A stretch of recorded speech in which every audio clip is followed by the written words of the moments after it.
Hello everyone, मैं बहुत बहुत स्वागत करती हूँ आप सबका नीम इंस्टीट्यूट के इस ऑनलाइन प्लेटफॉर्म पर। आज हम जो है अपनी इस क्लास में जो बायो के इम्पॉर्टेंट एमसीक्यूज डिस्कस करने वाले हैं, जो मैंने जेनेटिक्स से लिए हैं। क्योंकि हर बार टेट के एग्ज़ाम में जेनेटिक्स से 3-4 क्वेश्चन आते ही आते हैं। तो आई होप ये वीडियो जो है जेनेटिक्स को आपकी को कवर करेगा और बहुत होपफुल होगा आपके लिए ये। तो अपनी क्लास में चलने से पहले मैं आपको नीम इंस्टीट्यूट के बारे में कुछ बता दूं। जैसा कि आप सभी अपनी स्क्रीन पर देख रहे हैं, मिशन HPSSC।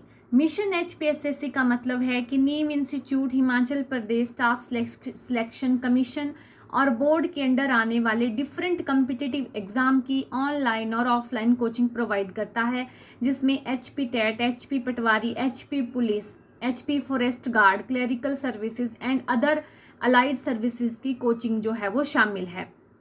इस सेशन में मैं स्पेशली बात कर रही हूँ हमारे HP टेट के बैच के बारे में। तो नीम इंस्टीट्यूट ने HP टेट के लिए ऑनलाइन क्लासेस शुरू कर दी हैं।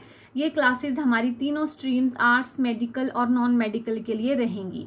तो अगर आप भी ऑनलाइन क्लासेस में शामिल होना चाहते हैं तो गूगल प्ले स्टोर पर जाइए, नीम इंस्टीट्यूट लिखिए और वहाँ आपको नीम इंस्टीट्यूट में इस तरह का आइकन देखने को मिलेगा। उसको इंस्टॉल कीजिए और अपनी क्लास बुक करवाने के लिए हमारे फ़ोन नंबर 9459802085 पर कॉल करके अपनी ऑनलाइन क्लास जो है वो बुक करवाइए।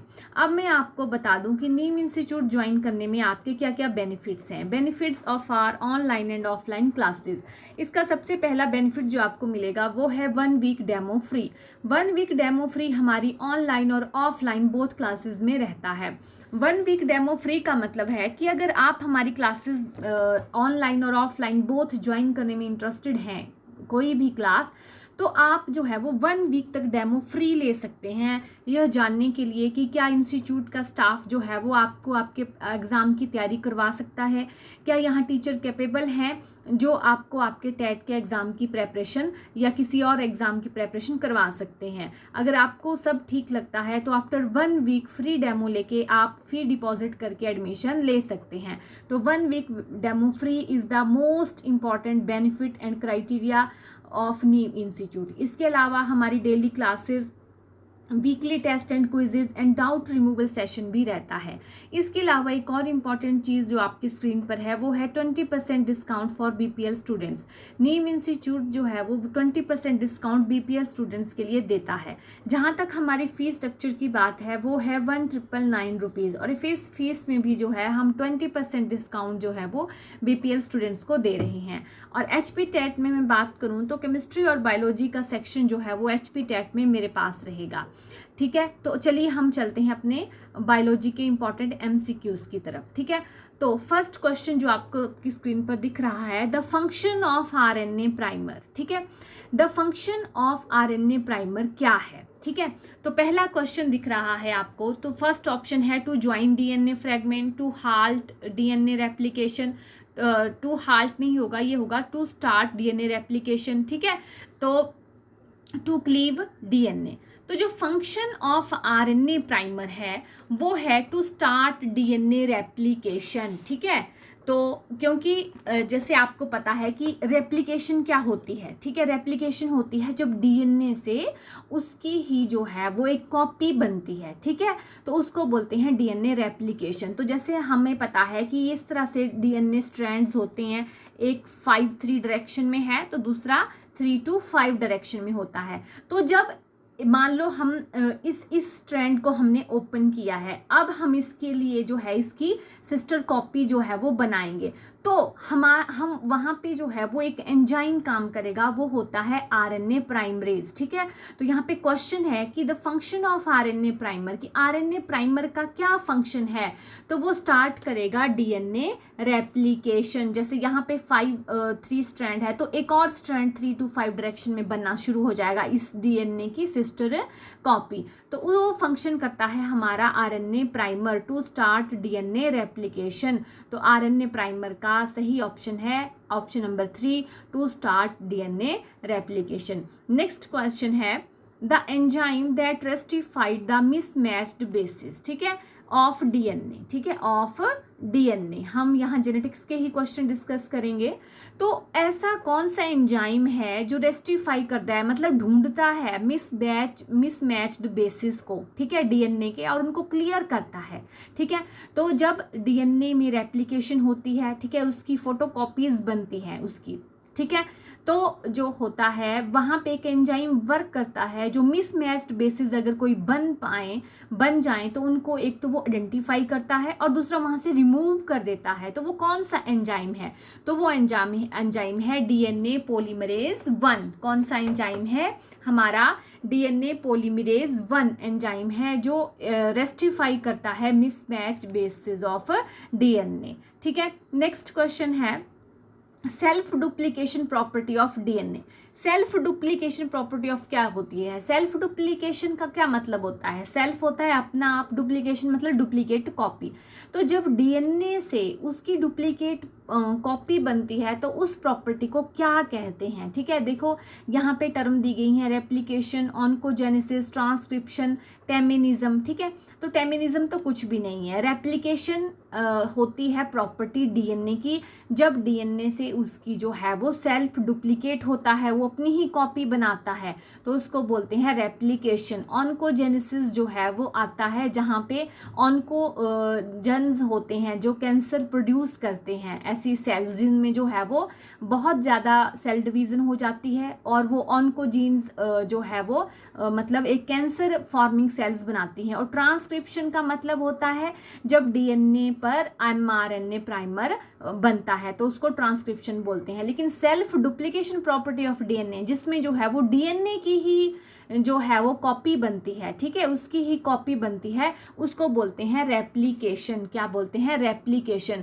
और जो डीएनए में जब रेप्लिकेशन होती है तो वो एक सेमी कंजर्वेटिव प्रोसेस होती है। आपको पता होना चाहिए कि डीएनए की रेप्लिकेशन जो है वो एक सेमी कंजर्वेटिव प्रोसेस है। सेमी कंजर्वेटिव प्रोसेस का मतलब है कि डीएनए में जो है वो जब वो कॉपी बनती है तो एक जो है वो ओल्ड स्ट्रैंड होता है और एक जो है वो नया बनता है। तो इस तरह जो है वो नए स्ट्रैंड बनते हैं, उसमें एक ओल्ड स्ट्रैंड होता है, टेम्पलेट स्ट्रैंड जिसको बोलते हैं, और एक नया स्ट्रैंड बनता है जिसको न्यू स्ट्रैंड बोलते हैं। तो self duplication property of DNA is replication. Next question है the coding segment of DNA is.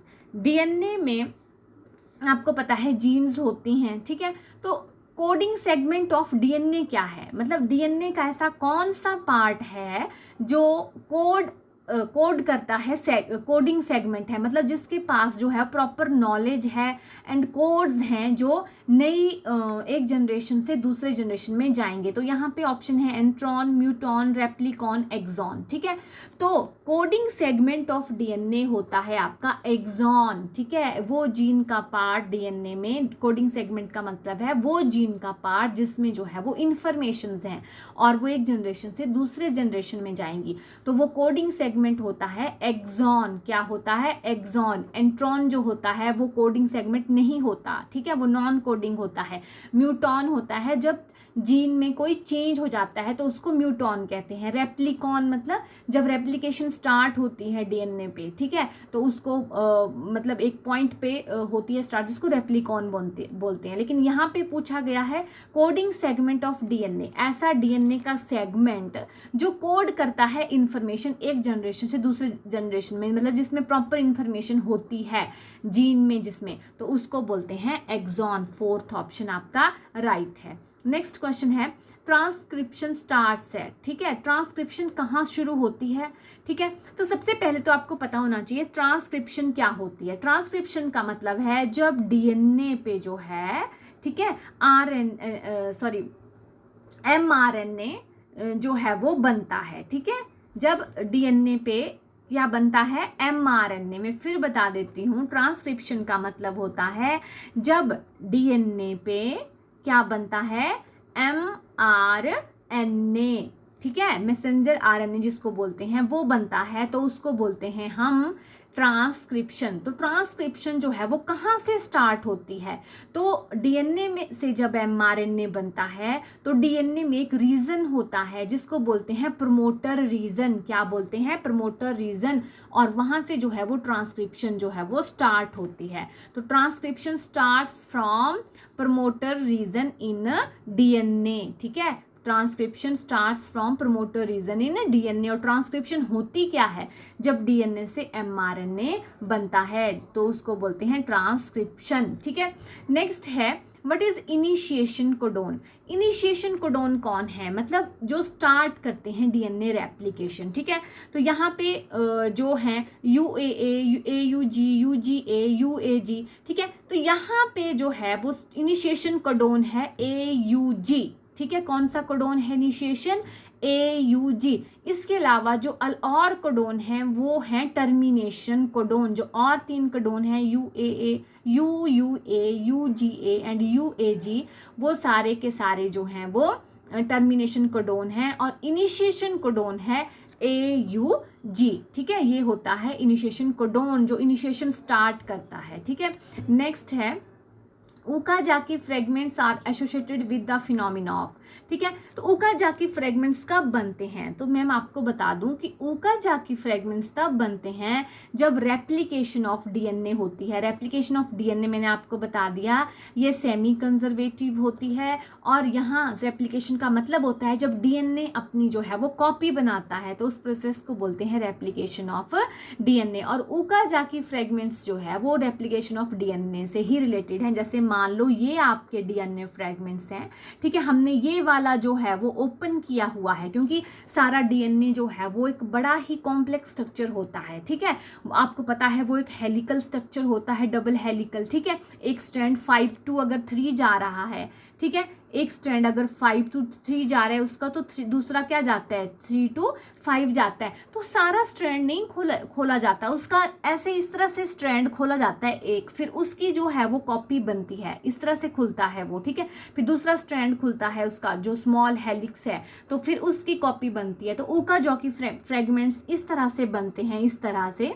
ठीक है, तो इस तरह से अगर वो स्ट्रैंड 3 to 5 है तो ओकाजाकी जो है वो 5 to 3 स्ट्रैंड्स में बनते हैं। ठीक है, तो इस तरह से जो है वो ओकाजाकी फ्रेगमेंट्स जो है वो रेप्लिकेशन ऑफ डीएनए में बनते हैं। नेक्स्ट क्वेश्चन है PCR and RELP are method of. ठीक है, PCR एंड RELP मेथड जो है वो किससे रिलेटेड है? ठीक है, तो ये मेथड जो स्टडी ऑफ एंजाइम से भी रिलेटेड नहीं है, जेनेटिक ट्रांसफॉर्मेशन में भी नहीं है, डीएनए सीक्वेंसिंग में भी नहीं है, ये है डीएनए फिंगरप्रिंटिंग में। ठीक है, डीएनए फिंगरप्रिंटिंग क्या होती है? डीएनए फिंगरप्रिंटिंग होती है कि हमें डीएनए फिंगरप्रिंटिंग से पता चलता है कि कौन जो है वो किसी क्राइम में, ठीक है, या किसी मतलब थीफ वगैरह, चोरी वगैरह में शामिल है। क्योंकि 90% जो डीएनए होता है ह्यूमन का वो सेम होता है, 10% डीएनए ही जो है वो डिफरेंट होता है। तो डीएनए फिंगरप्रिंटिंग के द्वारा हम जो है वो डीएनए के जो है वो कॉपीज़ बनाते हैं, जो उसका डिफरेंट थोड़ा सा लेते हैं वहाँ से पार्ट और उसकी डिफरेंट कॉपीज़ बनाते हैं, जिसको बोलते हैं डीएनए फिंगर प्रिंटिंग। तो पीसीआर, ठीक है, पीसीआर का मतलब है polymerase chain reaction. Polymerase chain reaction जो है वो डीएनए की कॉपीज़ बनाने में काम आती है, एम्प्लीप्लिकेशन ऑफ डीएनए में काम आती है।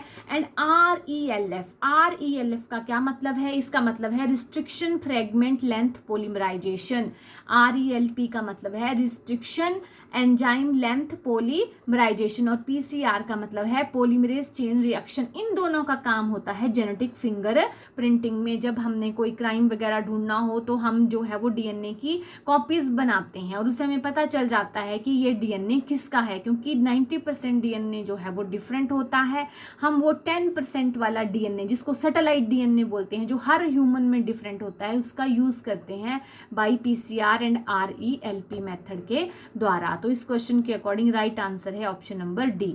नेक्स्ट क्वेश्चन है ट्रांसक्रिप्शन स्टार्ट्स एट, ठीक है, तो ट्रांसक्रिप्शन कहाँ शुरू होती है? आई थिंक ये क्वेश्चन पहले भी आया। तो ये होती है प्रमोटर रीजन से। ट्रांसक्रिप्शन होती है जब डीएनए पे जो है वो mRNA बनता है। मैंने आपको पहले बताया ये, ठीक है। जब DNA पे mRNA बनता है तो इस प्रोसेस को बोलते हैं ट्रांसक्रिप्शन। तो ये प्रमोटर रीजन से शुरू होती है और एनीवेयर कहीं से नहीं होती, ठीक है, और टर्मिनेटर रीजन पे जाके खत्म हो जाती है, ठीक है। तो ये ट्रांसक्रिप्शन जो है वो DNA में प्रमोटर रीजन से स्टार्ट होती है। Next question is, which one of the following is not involve in translation, कि इनमें से जो है वो कौन ट्रांसलेशन में जो है वो इन्वॉल्व नहीं है। तो सबसे पहले तो आपको पता होना चाहिए कि ट्रांसलेशन क्या होती है, ठीक है। जब जो है mRNA से जो है वो प्रोटीन बनती हैं, ठीक है, mRNA से क्या बनती हैं, प्रोटीन, तो उस प्रोसेस को बोलते हैं ट्रांसलेशन, क्योंकि mRNA के पास जो है वो सारी कोडिंग इन्फॉर्मेशन होती है और राइबोसोम जो है वो वहाँ पे जो है वो एक्ट करते हैं, काम करते हैं और जो है वो प्रोटीन सिंथेसिस होती है। तो ऐसा कौन सा यहाँ पे जो इन्वॉल्व्ड है, कौन सी चीज़ है जो ट्रांसलेशन में इन्वॉल्व नहीं होती। देखिए mRNA से प्रोटीन बन रही हैं, mRNA तो होगा, टीआरएनए होता है ट्रांसफर आरएनए। ट्रांसफर आरएनए भी ट्रांसलेशन में काम आता है।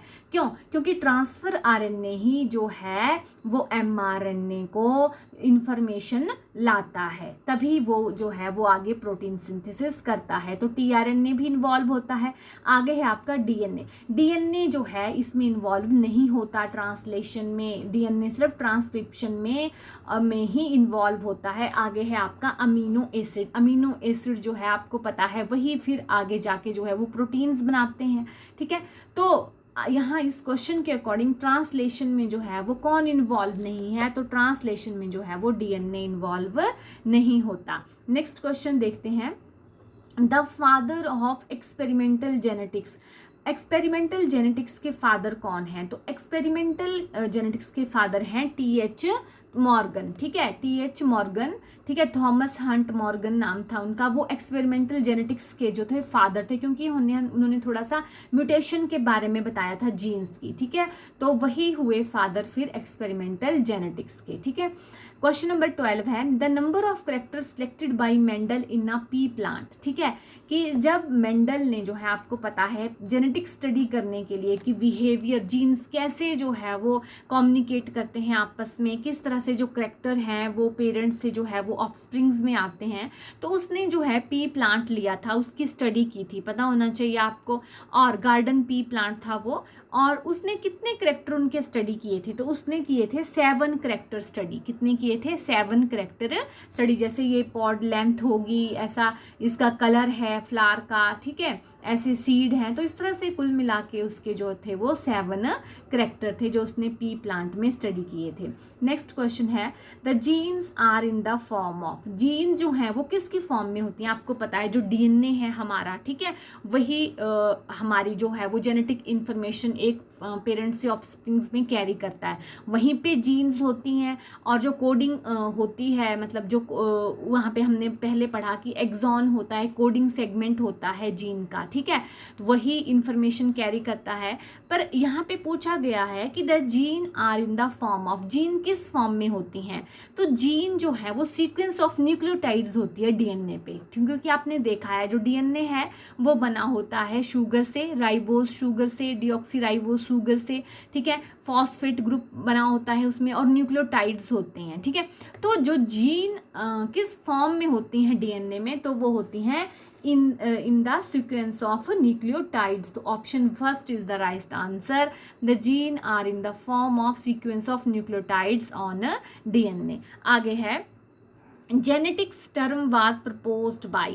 जेनेटिक्स टर्म किसने प्रपोज्ड की थी? तो जेनेटिक टर्म जो है वो बेटसन ने प्रपोज्ड की थी। आपको याद रखना है, क्योंकि साइंटिस्ट के नाम जो है वो ज़रूरी हैं। अगर टेट का पेपर आपका बायो का है तो 1-2-3 साइंटिस्ट के नाम ज़रूर पूछे जाते हैं किसी न किसी टर्म से रिलेटेड, तो वो आपको एज इट इज़ ही याद करने पड़ेंगे। Genetics term was proposed by Bateson, ठीक है। Next question is, which of the following is the test cross. Test cross इनमें से कौन सा है? ठीक है, तो जो टेस्ट क्रॉस होता है, ठीक है, वो किसके बीच में होता है? वो होता है एक हाइब्रिड एंड रिसेसिव पेरेंट। किसके बीच में? Hybrid into recessive parent, recessive, recessive word use कर रही हूँ मैं, रिसेसिव, जहाँ पे दोनों ही करेक्टर रिसेसिव हों, वो होता है हमारा टेस्ट क्रॉस। ठीक है, तो हाइब्रिड क्या होता है, जैसे हम टॉल प्लांट की बात करें वहां पे बताया गया है, तो हाइब्रिड क्या होगा टॉल प्लांट का, टी बड़ा और टी छोटा, रिसेसिव। ठीक है, ये मतलब टॉल है और ये small T recessive, into recessive parent. Recessive का मतलब है जिसमें दोनों करेक्टर ही रिसेसिव हों, तो टेस्ट क्रॉस होगा hybrid and one of the recessive parent, तो ये वाला क्रॉस होगा। तो यहाँ ऑप्शन में ये वाला क्रॉस नहीं है। ठीक है, तो यहाँ पे मैं आपको ये आंसर बता रही हूँ, इस क्वेश्चन के अकॉर्डिंग टेस्ट क्रॉस होता है, पहले तो आपको बता दूं कि टेस्ट क्रॉस होता क्या है, हाइब्रिड एंड रिसेसिव पेरेंट। ठीक है, तो ये हाइब्रिड है, ठीक है, क्योंकि इसमें एक टॉल करेक्टर है, एक रिसेसिव करेक्टर है, तो this is hybrid and this is recessive parent, मतलब दोनों ही जो है वो रिसेसिव हैं, दोनों टॉल नहीं है, क्या है, रिसेसिव हैं, ड्वार्फ हैं, दोनों छोटे हैं। ठीक है, तो हाइब्रिड और रिसेसिव पेरेंट के बीच में जो टेस्ट होता है उसको बोलते हैं टेस्ट क्रॉस, तो ये आंसर यहाँ पे नहीं है, ये आंसर सही होगा। ठीक है, नेक्स्ट क्वेश्चन है, पर्सन हैविंग जीनोटाइप IA, ठीक है, यहाँ पे क्वेश्चन में लिखा हुआ है IA एंड IB। ठीक है, पर्सन हैव जीनोटाइप IA-IB, इसका मतलब है कि किसी पर्सन का ब्लड ग्रुप क्या है, IA-IB, मतलब AB ब्लड ग्रुप है उसका, क्योंकि ये जो हैं ये दोनों ही को डोमिनेंट होते हैं, दोनों ही अपने आप को एक्सप्रेस करते हैं। ठीक है, shows the blood group as AB, this is because of, ये दोनों जो है वो अपने आप को दोनों एक्सपोज करते हैं। ठीक है, तो ये किसका एग्जाम्पल है, ये है को डोमिनेंस का, किसका एग्जाम्पल है, को डोमिनेंस का, क्योंकि ऐसा नहीं है कि A ही आएगा या B ही आएगा। ठीक है, एक डोमिनेंट है एक रिसेसिव है, ऐसा नहीं है, दोनों ही डोमिनेंट हैं, तो दोनों ही जो ब्लड ग्रुप हैं वो अपने आप को एक्सप्रेस करेंगे, तो this is the example of को डोमिनेंस। नेक्स्ट आंसर है, ठीक है, इस क्वेश्चन के अकॉर्डिंग जो आंसर है आपका वो है को डोमिनेंस। नेक्स्ट क्वेश्चन है question number 17, the possible genotype of blood group A in heterozygous condition. ठीक है, हिट्रोजाइगस कंडीशन में जो है वो ब्लड ग्रुप A के लिए जीनोटाइप क्या होगा।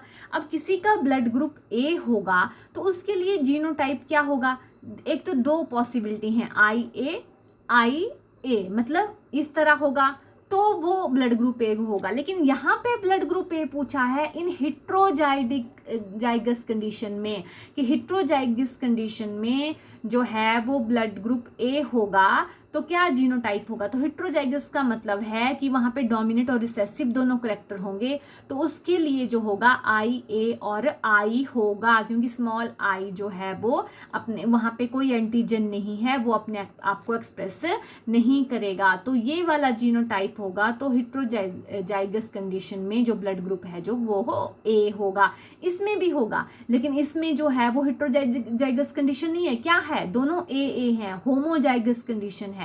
ठीक है, तो क्वेश्चन नंबर 17 के अकॉर्डिंग मैं बात करूं तो possible genotype of blood group A in heterozygous condition is option A IA-I। ठीक है, क्योंकि अगर क्वेश्चन इस तरह की कंडीशन होगी, अगर सेकंड ऑप्शन देखें तो AB ब्लड ग्रुप आएगा, थर्ड कंडीशन में ब्लड ग्रुप तो A आएगा, लेकिन ये हिट्रोजाइगस कंडीशन नहीं है, ये होमोजाइगस कंडीशन है, और फोर्थ में तो I दोनों ही रिसेसिव है, तो यहाँ पे जो है वो ब्लड ग्रुप O आएगा, इस तरह का कुछ भी नहीं आएगा ब्लड ग्रुप A। ठीक है, तो इस क्वेश्चन के अकॉर्डिंग राइट आंसर है वो है ऑप्शन 1। आगे है trisomy of 13th chromosome causes. ठीक है, तो ट्राइजोमी इन 13th क्रोमोसोम जो है वो कॉज करती है पटाटूज सिंड्रोम, आपको याद रखना है, trisomy of 13th chromosome cause Patau's syndrome. ठीक है, नेक्स्ट क्वेश्चन है ट्राइजोमी ऑफ क्रोमोसोम 21 कॉजेज, कि ट्राइजोमी ऑफ 21 क्रोमोसोम 21 क्या कॉज करती है, तो वो कॉज करती है डाउन सिंड्रोम। ट्राइजोमी इन 13 क्रोमोसोम, ठीक है, 13 क्रोमोसोम में जब ट्राइजोमी होती है तो वो Patau syndrome, and trisomy of chromosome 21 cause Down syndrome. अब ये होती क्या है ट्राइजोमी, देखिए आपको पता है कि जो हमारा मतलब क्रोमोसोम्स होते हैं, ठीक है, वो पेयर में होते हैं। अब 21st क्रोमोसोम भी जो है वो किस में होगा, पेयर में होगा।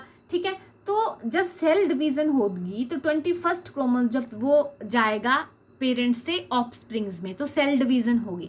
जब सेल डिवीज़न होगी तो जो हमारा 21st क्रोमोसोम है उसके दोनों क्रोमोसोम सेपरेट नहीं होंगे और दोनों ही इकट्ठे जो है वो ऑफस्प्रिंग्स में चले जाएंगे। ठीक है, तो ऑफस्प्रिंग्स में कितने क्रोमोसोम आ गए, फिर 3 आ गए। ठीक है, तो ट्राइजोमी हो गई, तो उस चीज़ को बोलते हैं डाउन सिंड्रोम। तो trisomy of chromosome 21 causes down syndrome. तो आई होप ये जो जेनेटिक्स के क्वेश्चन मैंने आपको करवाए ये आपके लिए बहुत यूज़फुल होंगे। ठीक है, और आपके आने वाले टेट के एग्ज़ाम में आपको ज़रूर हेल्प करेंगे। नेक्स्ट वीडियो में हम और जो है वो अच्छी MCQs आपके लिए लेके आएंगे।